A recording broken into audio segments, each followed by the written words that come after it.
今天的话题是生活艺术家。在生活中，人们经常说，他们认识一个人，他能帮助其他人得到很多资讯，解决生活上的难题。于是有些人说，那些人很能干，他们什么事都能办到，他们不仅是生活上的能人，简直是生活的艺术家。一天，一个小姐说，她认识一个男生，他的特长是帮人解决问题。原来那男生是个专门给人解决问题的人。说起那个男生，他一直默默无闻，他总是在幕后工作。当和他一起工作的人都渐渐出了名，他还是在那里工作，因为他说，他虽然住在一个简陋的小屋里，一直在幕后工作，但他也觉得很自在，因为他每天回家有酒喝，这样他就觉得生活不错了。后来他辞掉了那个工作，他开始在执法部门做事。当然，他是个思想开放的人。当他看到一些执法人员看到一些违法的事情，不是加以阻止，而是默认那些违法的事情，他感到有点不对头。于是他想阻止那些容忍歧视、仇恨犯罪的人。于是他把那些容忍仇恨、歧视犯罪的材料当成一个材料，编写给那些执法人员看，用以给他们一个警告。他这样做了一阵，后来又辞掉了那个工作。当他开始搞创作设计，他发现原来搞创作设计也有自己的门道。因为他觉得在生活中，他总是碰到一些人问他，你想吃什么？你想喝什么？于是他也想用这一招去问别人。于是他经常对一些人说，你想要什么？你对于他的创作感受怎样？这样他想用这种办法去推销自己，想今后获得成功。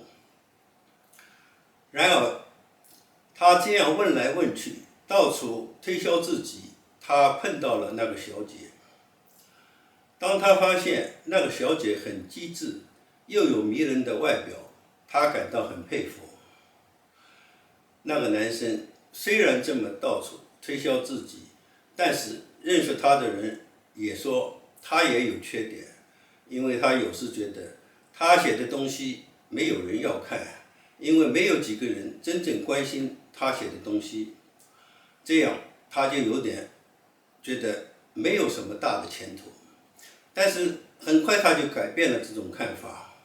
他说，他觉得虽然他写的东西大概没有多少人去注意，但是他还是要坚持把那些小人物的生活、他们的遭遇、他们的希望、他们的欢乐和他们的愤慨写出来。这样，他有一次对人说，他已经工作了很长时间，积累了很多丰富的生活经验。当他觉得应当正经找一份工作，为今后着想时，他觉得他的生活经历让他有很多事情可以做。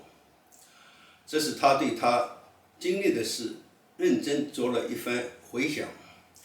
于是那些经历的事像一幅幅生活图画展现在他的眼前。当他琢磨那些细节，他觉得他还是对那些细节记得非常清楚。这时他看到了一扇大门，那是生活的大门。于是他走进了那个大门。当他发现那里有许许多多生活的图画，他想起了他以前谈恋爱那个女生，她就是对他说，生活是一幅幅用平凡小事描绘的图画。因为那女生说，她做过许多事，也谈过好几个恋爱。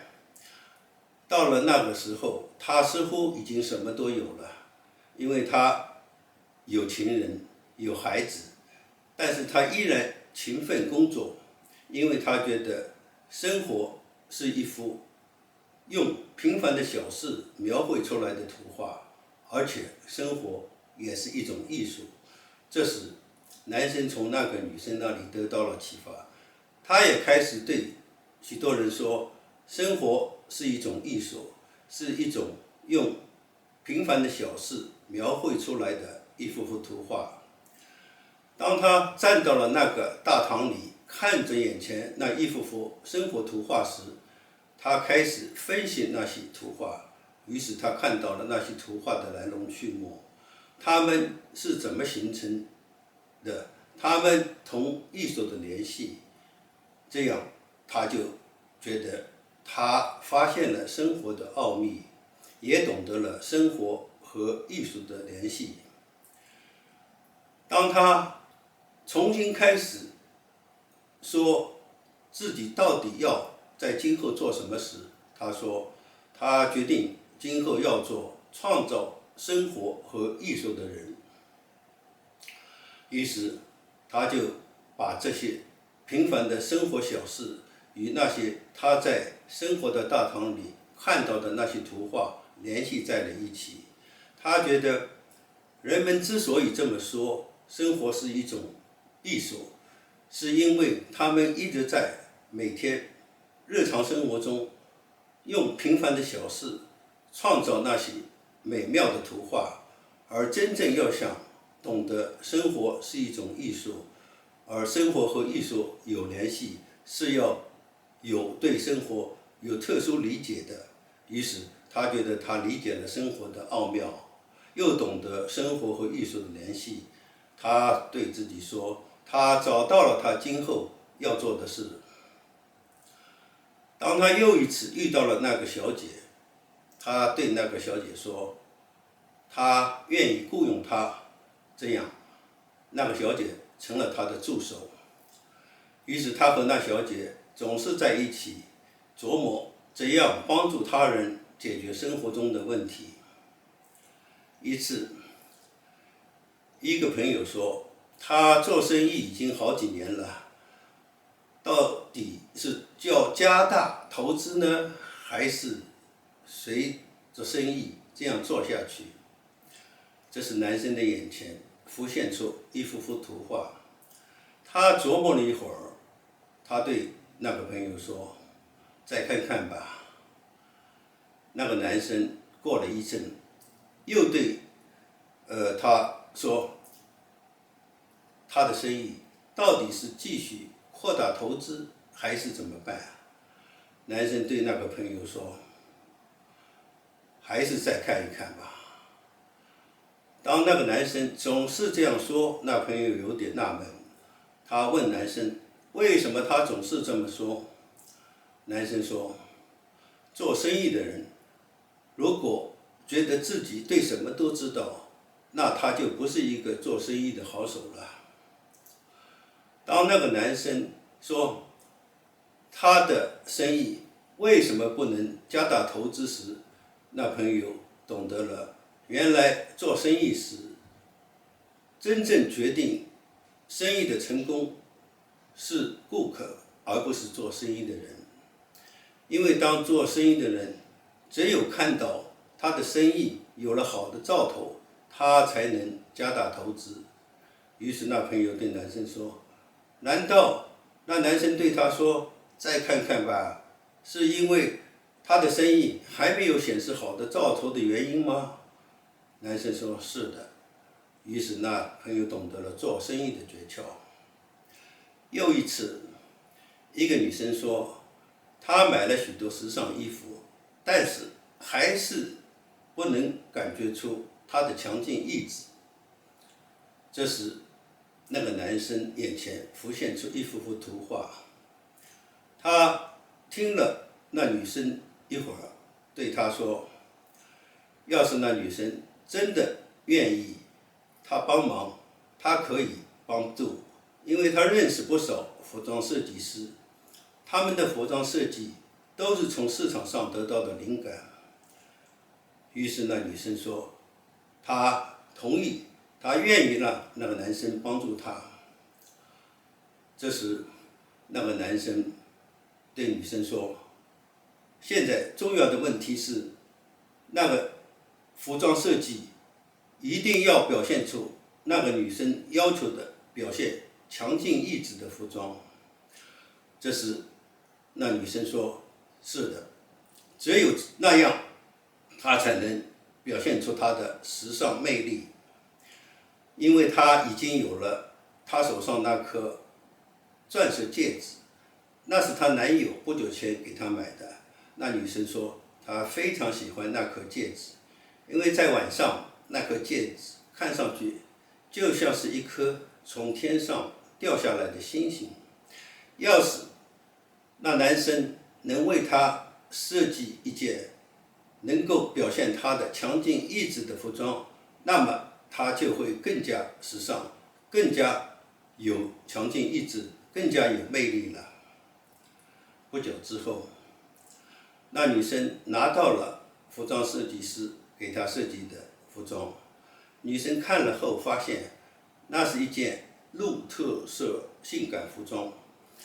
但女生马上说，她非常喜欢，因为那件服装表现了一种时尚的意志，是她追寻了好长时间的一种感觉。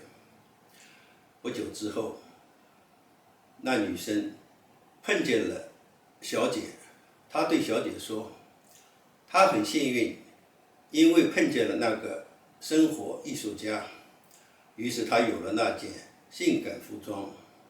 于是她每次上街，她的好朋友们都说她的感觉太美妙了，因为她能表现出强劲的个人意志魅力。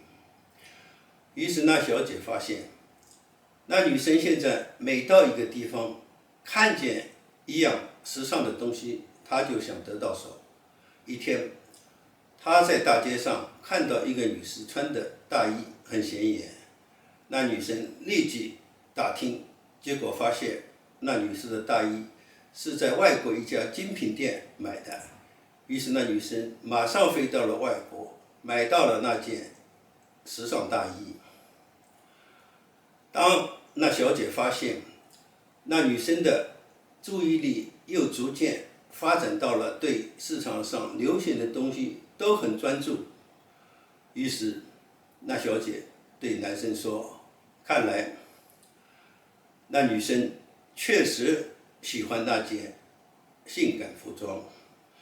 当她问男生他是怎么对服装设计说要设计一件表现出强劲意志的服装时，男生说，他以前一起工作的时候，那个同事出了名，他要求他给一位演员设计一件时尚服装。这时男生说，既然那女演员要求设计的服装性感，并且是穿得越少越好，那么男生说，关键就是要理解性感穿得越少越好这几个字。果然，不久之后，男生给那个女演员解决了服装问题。当那小姐问男生，现在那个女生已经到处对人说，她很幸运碰到了那个生活艺术家，于是她变得很时尚，也性感，又更年轻了。这时男生对小姐说，看来他们的生意要忙起来了。当那小姐说，那女生又把注意力放到了那些比较适合中性的男女都可以穿的东西上。这时男生说，他也注意到了一些女生现在开始对那些模特喜欢的东西，那些很柔软的东西，那些能和各种首饰搭配的东西很感兴趣。于是，小姐问男生：“这是否表明他们公司的前景不错时？”男生说：“是的，因为他们现在会得到新的顾客，又会有不少回头客。”网友们，你想知道以后发生的事吗？今天